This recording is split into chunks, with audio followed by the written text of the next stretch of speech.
I honestly thought I was done recording in this room. This is my childhood house, home, now my grandmother's house. I usually record these episodes at my house, you know, because I actually have my good setup there with a good mic. Well, because I have moved just about everything to it, I do not have a particularly better setup now here. And I shouldn't. This isn't my house anymore, really. I do stay here quite a lot still, just for my grandma and whatnot, and try to be there for her a lot, especially as she gets older. But I'm definitely supposed to be on my own. That's kind of the whole point of this show, isn't it? On my own.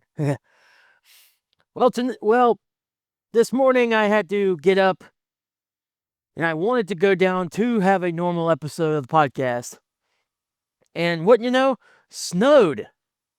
Yeah, it snowed. So, we're doing this a little differently this week.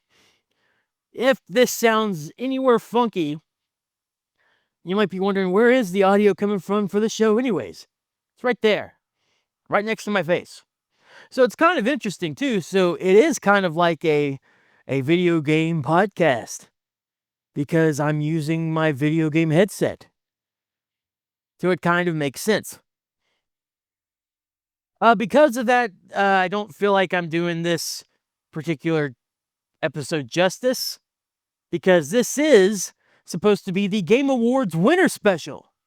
Not winter, although that would be ironic because of the current state of outside right now, as I'm recording. It is the winter special. We're going to go over the winners, supposedly. I have to really condense this episode because of everything going on with the weather, as well as just, I don't want this episode to be too long today anyways. It was very last minute decision to come here and do the episode here. I was trying to scrounge something up, so I want to do this more justice than how I'm doing it. So here's what I'm going to do. You're getting this episode as kind of a condensed, more personal, shorter version of everything that happened, with my overall thoughts definitely still being present. But on Christmas Day, I will fully pull out a video, a podcast, anything, going over the Game Awards in full. Every category, every winner, as they were announced. A lot of game releases, and some of the moments throughout the show that I really enjoyed. You're going to get that here, but a lot less and a lot more condensed. So, Christmas Day, you'll get the full, better quality experience. Today, let's just get through some, because I promised that there'd be a Game Awards special at the end here. And I don't want to let that promise go. Just bear with me, especially video version. I'm not the best looking, obviously, and my setup isn't particularly the best that I'd want. I'm using my work laptop to record audio, or to record video too, so everything's kind of scuffed. Everything's sort of last minute set up together, but hopefully we can get at least 45 minutes for you, talk a little bit here about the Game Awards that just happened this past Thursday. The 2025 Game Awards. We're going to quickly look over some standout moments, some new game reveals, and of course, some winners. I'll go over those as here in just a moment. I will also go over them based on how they appeared in the show. And that just gives you an idea of how this episode will be structured. Again, this is a condensed version. I toyed with putting a longer version on Patreon, but that's not fair. Especially if, the last minute thing of putting it up on Christmas was a thing. Making you all pay for something on Christmas Day was really be scummy. So I'm going to do a longer, better quality version, like I mentioned, on just the regular show or whatnot, available Christmas Day. I just can't do it today. Don't have the time, don't have the ability right now to get to the house and set up my stuff. Plus, I got to work later, and I'd rather just focus on doing what I need to do here around my grandmother's house first and then going in later for work. So, we will get a better version of this later on down the line. I promise you that. Before I get my overall thoughts, let's just go over some standout moments. The show started with an amazing rendition of one of the songs from Expedition 33. I want to apologize because I'll go over this as we go on. I've started Expedition 33. I can tell. I think I've mentioned it before that I've started, but haven't nearly gotten into the meat and potatoes of everything. But I can tell it has great music. And I just haven't finished it, and it's problem on my end. I got into Expedition 33 around the time where I stopped really playing games for a while and haven't got back into it since. So at this point, I might just have to restart the whole game and go back at it from a fresh new perspective. But I tell you, that beginning first hour or two is it stand out to me as one of those beginnings in games that are just so memorable. It's crazy how great those first few hours are to begin a game, especially an indie game like that. That's nuts. Another thing stood out to me was Miss Piggy being all over the show. I like Miss Piggy. Don't get me wrong. Excuse me. I like Miss Piggy. It's always nice to see any of the Muppets. But I did realize something, especially while she started performing her song. While I like Miss Piggy, she's not my favorite Muppet. I am definitely more of a Kermit guy. But there's nothing wrong with Miss Piggy. There's nothing wrong with any of the Muppets. Obviously, you have your favorites of everything in life, and Miss Piggy's just not my favorite. But I do like Miss Piggy. It brings a smile onto my face no matter what Muppet it is or who comes on or whatnot. As long as you see a Muppet, you're going to probably have a decent time watching. It's always nice to see a Muppet. One of the wilder things I thought that happened was just not even so much as a huge thing. It was just kind of a moment. Was Dan Hauser was on the show. If you not know who that is, and I'll admit at first I didn't. The name sounded familiar. I've heard it before, but I wasn't 100% sure. He's one of the co-founders of Rockstar. Yeah. He left around 2020 whenever he decided that he didn't think he could do like the stress and the strenuous work that comes into making those games. So I hope that doesn't show in GTA 6. But yeah, him just being present there is wild. And he gave out for, I believe it was Best Narrative. So that was cool. That was a really cool moment. And then Evanescence playing Afterlife. I'm going to mention it just because I love that kind of music. Evanescence is awesome. Afterlife is a great song. I think Afterlife got me to watch the DMC show on Netflix, at least a couple episodes. And I enjoyed it. I thought it was really good. I do want to mention the meme of Twitch streamer Queso talking about how people were just sitting there. And it was very noticeable whenever they cut to the crowd once you hear that and you see the crowd and they're just like kind of on their hands and knees or their hands and sitting there listening. Like I get they wanted to listen to the show, but it is funny. He said that he'd be in the front row naked doing backflips. I mean, I'd be having some fun, don't get me wrong, but I don't think I'd be in the front row naked doing backflips. But it was fun. It was great performance. I love Evanescence. They're really good. Afterlife is a very good song.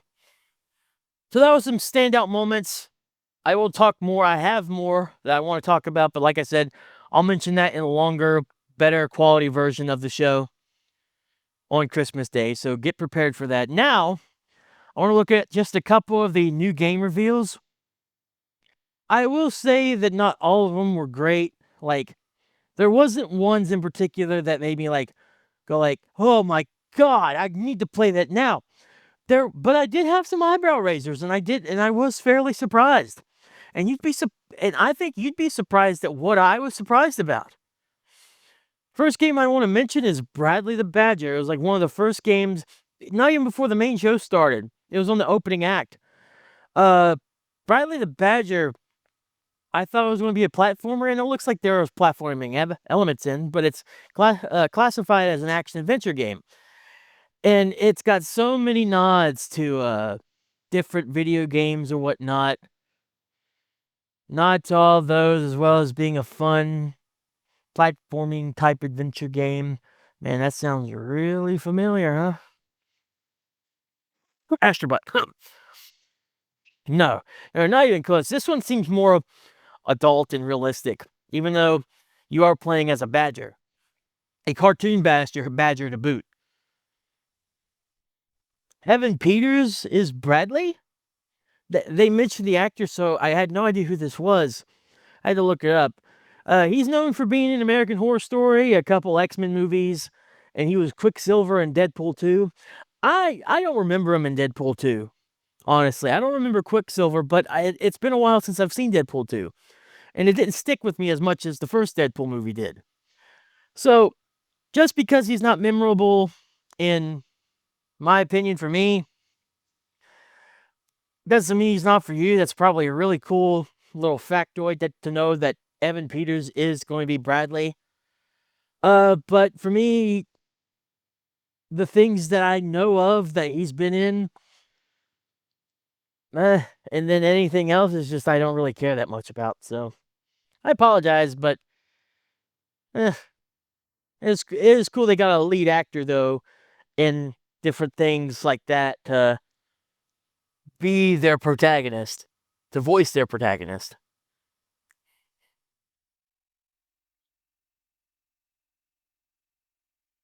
Fate of the Old Republic. Who saw this coming? It's the next entry in the Star Wars Knights of the Old Republic series. And the cool part about this is Casey Hudson is back as the director.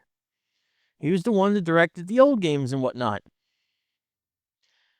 It's also really cool that this one was one of the first announcements on the main show. So you kicked it off really crazy. It was a good kickoff. But we'll talk about that more as we go. Another one I want to bring up just because I am, of course, a PlayStation guy, as does my hat show. PlayStation Studios is working on a Left 4 Dead, kind of not spiritual successor, but another game like it. So it's their attempt, and Xbox has had their attempt at it, and then there's Back for Blood. This is PlayStation's attempt. It literally has the creator and the lead designer from Left 4 Dead involved. And I guess J.J. Abrams is involved somehow. He walked out with this guy at the Game Awards. I'm just like, what do you mean, J.J. Abrams? What's he doing here? Game is called For Loop. And I think the tagline for the game was fail to save the world. Fail, period, to save the world. Kind of clever. I don't know if I'm interested. Like, Left 4 Dead was cool. I don't know if I'm interested in this. But it's a PlayStation Studios game. There was another one later on that was like Suros or whatever that I didn't really pay attention to. Probably in the longer version, I'll look more on that one. Because I'll mention a problem here whenever I start doing the overall opinions and whatnot for the show. But around that time, there was a problem that I was starting to get into. So, new Tomb Raider, sweet. Catalyst is going to be the next in that trilogy that ended in 2018. So we're getting a fourth game. Pardon me, we're getting a fourth game in that series. That will not come out until 2027, which sucks. But at the same time, we do get a Tomb Raider game, another one. So we get two. Get one that comes out in 2026. That's a remake of the original, not just a remaster of the first 1 through 6, which is cool that they are available to play on newer systems. But this one is a brand new, completely built from scratch remake of the 1996 game. I believe it was 1996. And it looked absolutely amazing. Even with dinosaurs in it, it looked pretty amazing. And I'm sorry to say that. I'm not the biggest dinosaur fan. So when you can make me say, I can get over that because this just looks so cool and I want it, you've done something good. I need a game like Uncharted, and Tomb Raider was Uncharted before Uncharted was even a thing. It came from Tomb Raider, which came from Indiana Jones, I know, but whatever. I need a game like this. I want a game like this. I can't wait for a game like this. I don't know if I'll get it because it's more than likely going to be $70 when it first comes out, but I will definitely be picking up the remake. And then when Catalyst comes out too, I'll be getting that as well. Tomb Raider is not a series that I need whenever it first comes out, but it is definitely a game series that I want to play. And I will make sure to play these when they are available. Star Wars Galactic Racer. Everyone made the joke online. I'm going to make it here. Now, this is pod racing. It's surprising because compared to everything else in this show, I think the Star Wars stuff was the most surprising stuff to me. Honestly. It's one of the few times that I did have one of those eyebrow-raising moments. Other than, of course, the two that I've just mentioned in terms of Bradley the Badger and Tomb Raider. I was like, oh, that's cool. Star Wars games, I don't think there is a lot of hype in Star Wars anymore. I think the movies have kind of killed that. And the execution on Disney Plus has really not helped either with the series and whatnot. There's some good, but then there's some that have not been. But when new games come out, it is very interesting to see what is coming out. And Fate of the Old Republic was a really cool first step into being like, holy cow. And then Galactic Racers, which is just another pod racing game that a lot of people remember from, I think it was the N64, PS1. I think it was on PS1. Maybe it was on PS2. I can't remember. But that generation, there was a pod racing game. So seeing a new one come out is really cool. Because it's not going to be about the light and the dark or the force and the whatnot. It's about pod racing. It's a pod racer. Sometimes that's all you need. Set in the Star Wars settings. Sometimes that's all you need. Seems cool. I want to try it. I'm not the biggest Star Wars fan. I like Star Wars now, don't get me wrong. This has me interested. And it's crazy that Star Wars are kind of one of the more surprising reveals of the Game Awards this year. New Mega Man game. It seems like Capcom is finally really starting to bring Mega Man back to life. I know we had Mega Man 11 that came out, but this new Mega Man game, I definitely want to try it. I've never been good at the Mega Man games, but it's one of those games where I really like to play for short bursts to test myself, and then I get mad and pissy and go, okay, time to stop. The sad thing is it doesn't come out until 2027 as well. So we got some time for new Mega Man. And I'll be honest with you. In comparison to the next game, which was the final game announced, this would have been a better final game announcement, which sucks because the next and final game that was announced at the Game Awards this year should have been a lot better received, you'd think, and it has caused a lot of criticism online for sure. High Guard was the last game reveal of the Game Awards 2025 from makers of Apex Legends and Titanfall. And it's just Overwatch. It's another hero shooter. I mean, don't get me wrong, it's cool that it's free to play. I'll never 100% criticize a game like this for being free to play. To a point. But I don't think this deserved to be that, oh, in one last game.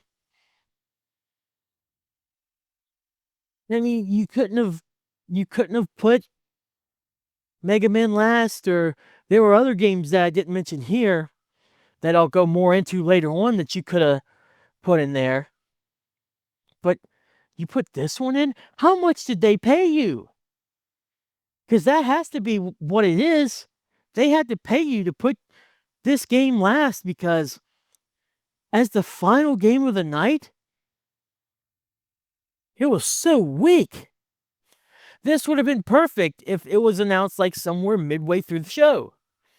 I think it would have gotten a lot better of reception because overall the game doesn't look terrible, but it is just another hero shooter. It's just another Overwatch. I don't think a game like that is final game worthy, no matter how secretive they've been about it. No matter who worked on it. And a lot of people don't want to see another free-to-play hero shooter.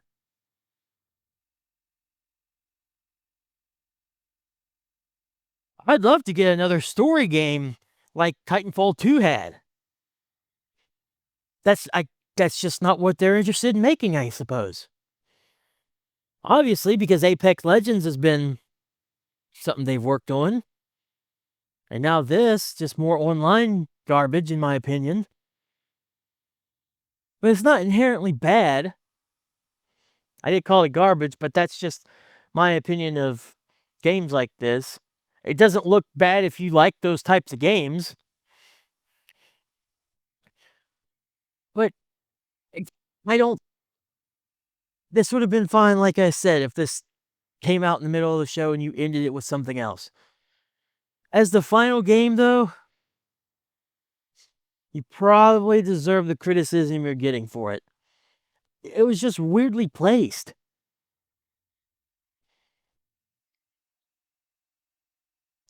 Let's go over some of the awards that are given out. I will look more into my predictions. I remember a few of them for sure. But I want to dive fully into every award. But we are going to hit some of the big beats here. The first game award that was presented on the beginning show before the main show started was Best Family Game, and that went to Donkey Kong Bonanza. I mean, they need to reword this category because this should be Best Children's Game, not Best Family Game. Because when I think family game, I think of party games. I think of games you can play with multiple people, like a family. And Donkey Kong has a co-op version, has a co-op thing in there, sure, but it's basically just like Cappy and Mario Odyssey. Or the one that I think of that's really egregious is in Super Mario Galaxy. Whenever you plug in another controller or nunchuck or Wii remote or something, Player 1 would play the game, and all player 2 could do was just use the thing there on screen to collect star bits. I mean, it's not that egregious. You're able to, as Pauline or whoever, able to destroy things and destroy enemies and whatnot, but you're not actually like going around the world playing. That's Donkey Kong. That's player 1's bit. You're there for side help. That's it. You're not actually playing the game. You're little brothering it. You're basically being given the Mad Catz controller and say, "There's your controller." So best family. I mean, I get it. Don't get me wrong.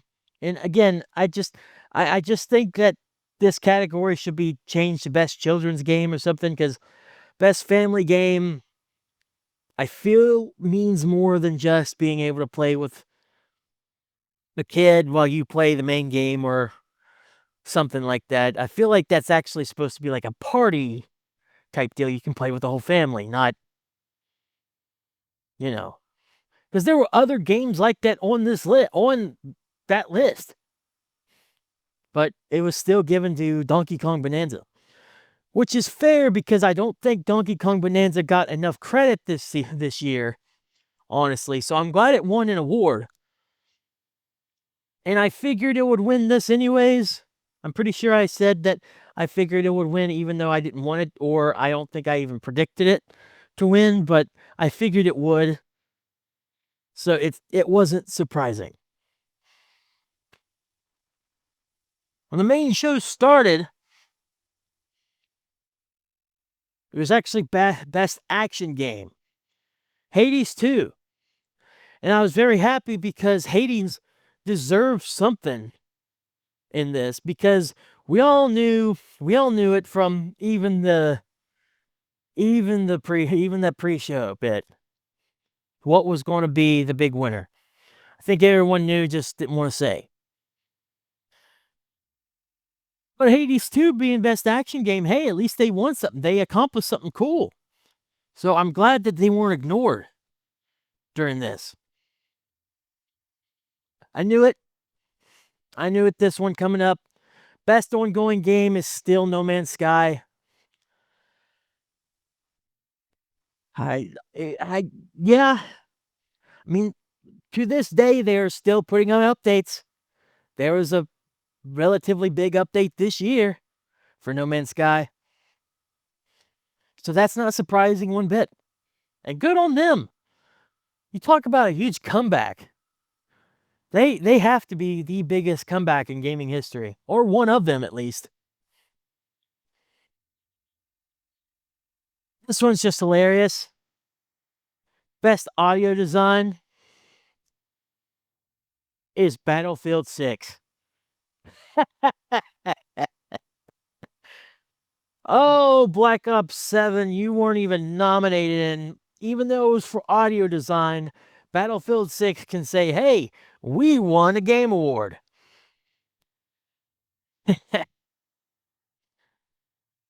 Haha. That's hilarious. Something else that makes me happy is Content Creator of the Year, Moist Critical.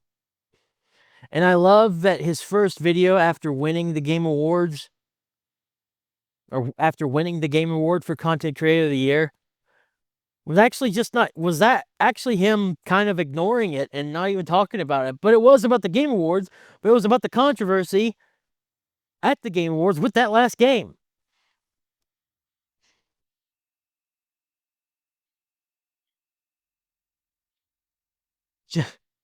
Just completely going on with what he was doing. Respect, man. That's awesome. Most anticipated game of the year, I have to say, I was very surprised. Kind of caught me off guard, made me had to think of things, because I've talked about it before, but I guess a lot of people are very excited because 007 no, are you kidding? GTA 6. I'm right. I stand by my statement about that and Elder Scrolls.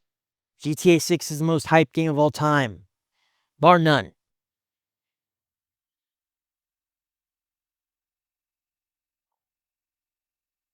Best sports racing game. This is BS. It's the only award where I viscerally went when I heard it go, oh, that's Mario Kart World? Are you high? Sonic Racing Cross Worlds ranked higher on IGN with a 9 out of 10 compared to an 8 out of 10, has a higher user rating on Metacritic. But to be fair, the meta score itself, Mario Kart is a little bit above it, so I'll give credit where credit's due. And if you search it on Google, the general audience rating summary is a 4.5 compared to a low 2.9. Nintendo Life does give Mario Kart a 9 out of 10 compared to Sonic only getting a 7 out of 10, but of course it is.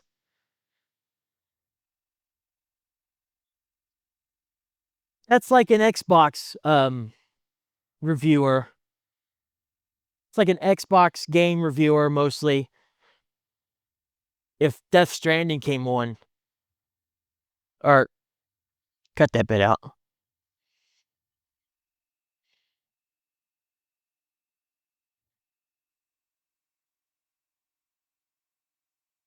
It's just ridiculous. So many different areas that this Sonic Racer is actually better than Mario Kart World. And I have heard so many critiques about Mario Kart World. And yeah, I'm sure Sonic Racing Cross Worlds has critiques too, but you don't see people making videos on that. It's just because it's Mario. People voted for it, and it's like, okay. Not really a category people mostly care about, but I look at that and go, that's just stupid. Sonic got gypped. Just because it's Mario. Good on Nintendo, I guess, for winning that one, but it's, and I will stand by that. You know, I'm glad Donkey Kong won something, but Mario Kart World, I do not give two.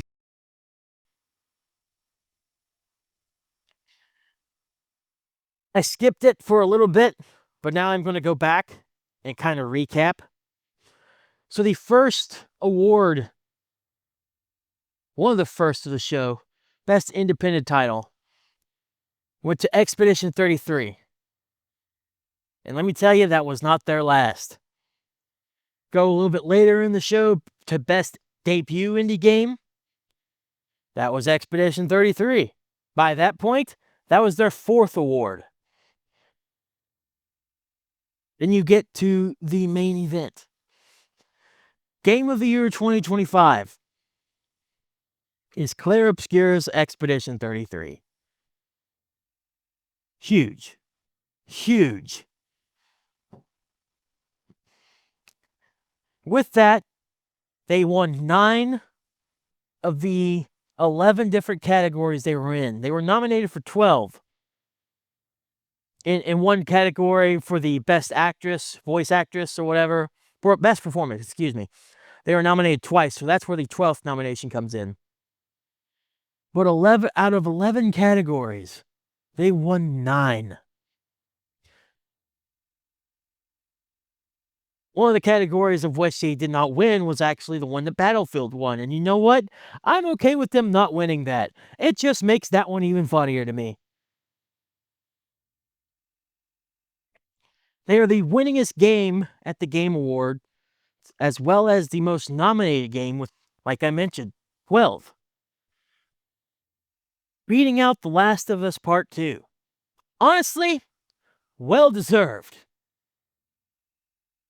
Yes, I'm a PlayStation fan that is saying that indie title deserved to be out a main series PlayStation game. Yeah, because The Last of Us Part 2 wasn't that great. It could have been a lot better. So I am glad that it beat out The Last of Us Part 2. You have an actual good game that I can agree is a very good game, be that flag bearer of who wins the most awards at your awards show. Good on you. Because The Last of Us Part 2 even left a sour taste in my mouth with how many awards it won that year, that it won. I'm like, are you kidding me? So I'm very happy with this. They are so deserving. And that's going to lead me to my final thoughts, because the first thing I have on my notes here is that this was the year of Expedition 33. And now I have to finish it. I know how great it started. I know the gameplay is really fun. I know I have an idea of where it's going, but I need to finish this game. No matter what, this is Expedition 33's year, and I have to finish it. It was just a great game, and I'm very happy for the developer, and I can't wait to see what happens here with their next game, whenever or if ever that ever happens. It's also really funny because apparently a lot of these people were people that left Ubisoft Montreal. Yeah, Ubisoft. Hey, good job focusing on just wanting to do like live services and all that other stuff that you think people enjoy and actually think make games are better. Yeah, that's really helped you this year. You were only up for like maybe 1 or 2 awards and you won nothing. But yet the people that left your company and your toxic idiocracy and your toxic idiocy thinking of how gamers want to spend extra money on games. The people that left your company made a game and it won Game of the Year multiple times over, with multiple different awards. Idiots. Stupid. Overall, though, the show I thought was fine. The problem that I mentioned earlier was I did start to get a little bored with it. Because there wasn't really anything that got me super stoked to bring my blood pressure up and make me feel like, holy crap, that's awesome. There were surprising things. There were good announcements for sure, and we'll go over even more of those in the long version later on. But overall, I didn't really personally have that moment that just really perked me up and got me through. And the later the later the show went on, the more just like, all right, can we get to the game award for Game of the Year, please? Can we get to the final game announcement? I'm just kind of tired of this. I looked at the clock and there was still like an hour and a half. I'm like, oh my God. This is insanity.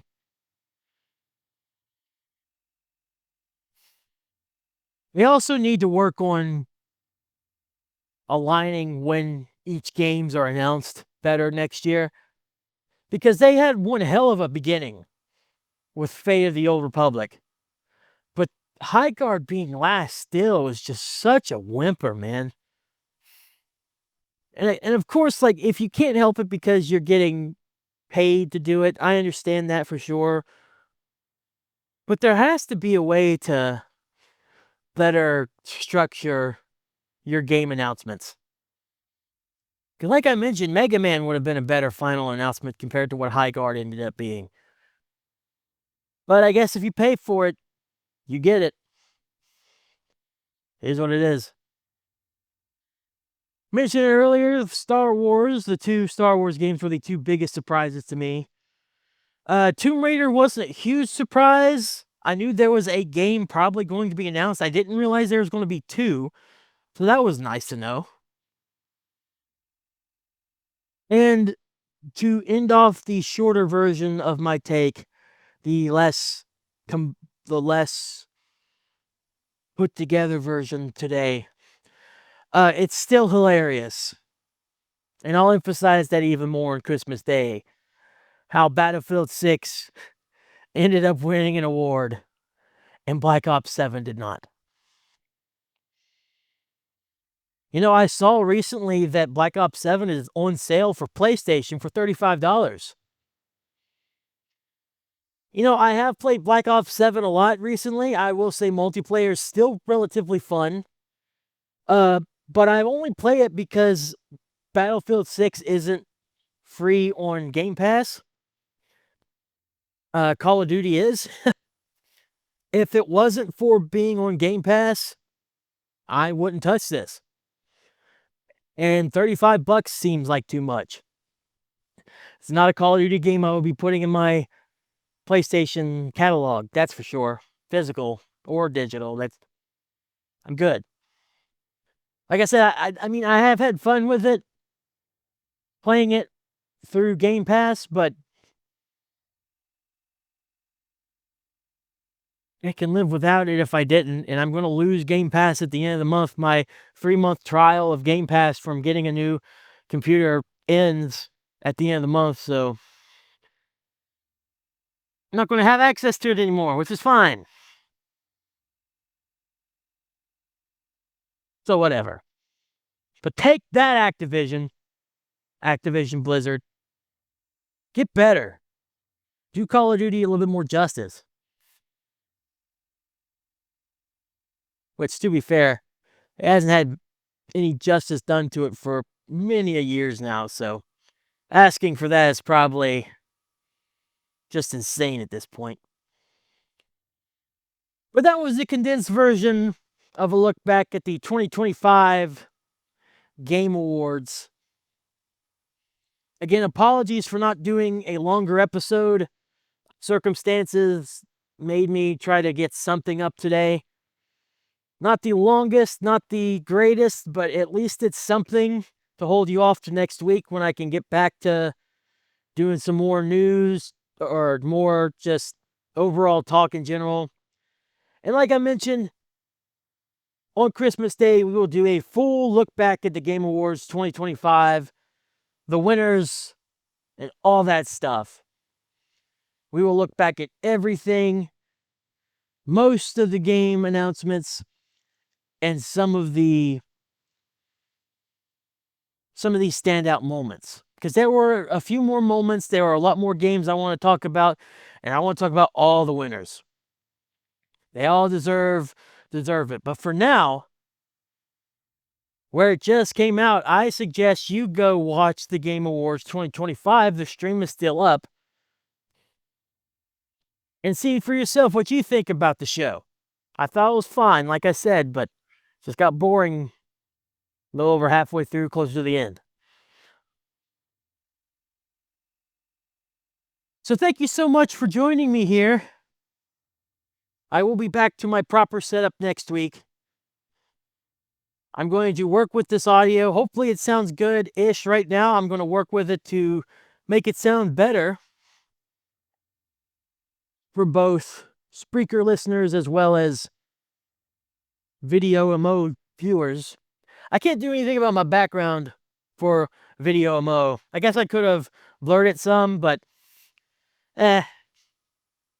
that's me just now thinking of something I could have done, but it's all right. You might have saw some dirty clothes whenever I raised my arm up, but it's fine. We all have those dirtiest moments. It is what it is. Gotta just deal with the hand you're dealt sometimes, you know? So I'll see you all next week with a proper episode. Get us back on track. Next week is the final episode before Christmas Day itself. So it'll probably focus a lot on Christmas themed stuff. Not sure exactly what that's going to be just yet. But I have a week to think about it. And I hope you all enjoy the next week without hearing me, without seeing me or whatever. But until then, thank you all so much for listening. The Game Awards are over, and Claire Obscure Expedition 33 just wrecked everyone. And good on them. We'll see you next week. I love your faces. Talk to you later, guys. And gals. Oh, no, I did it again. We're not ending on that. I'm doing that again. I'm keeping this in. I love your faces. Have a good one, y'all.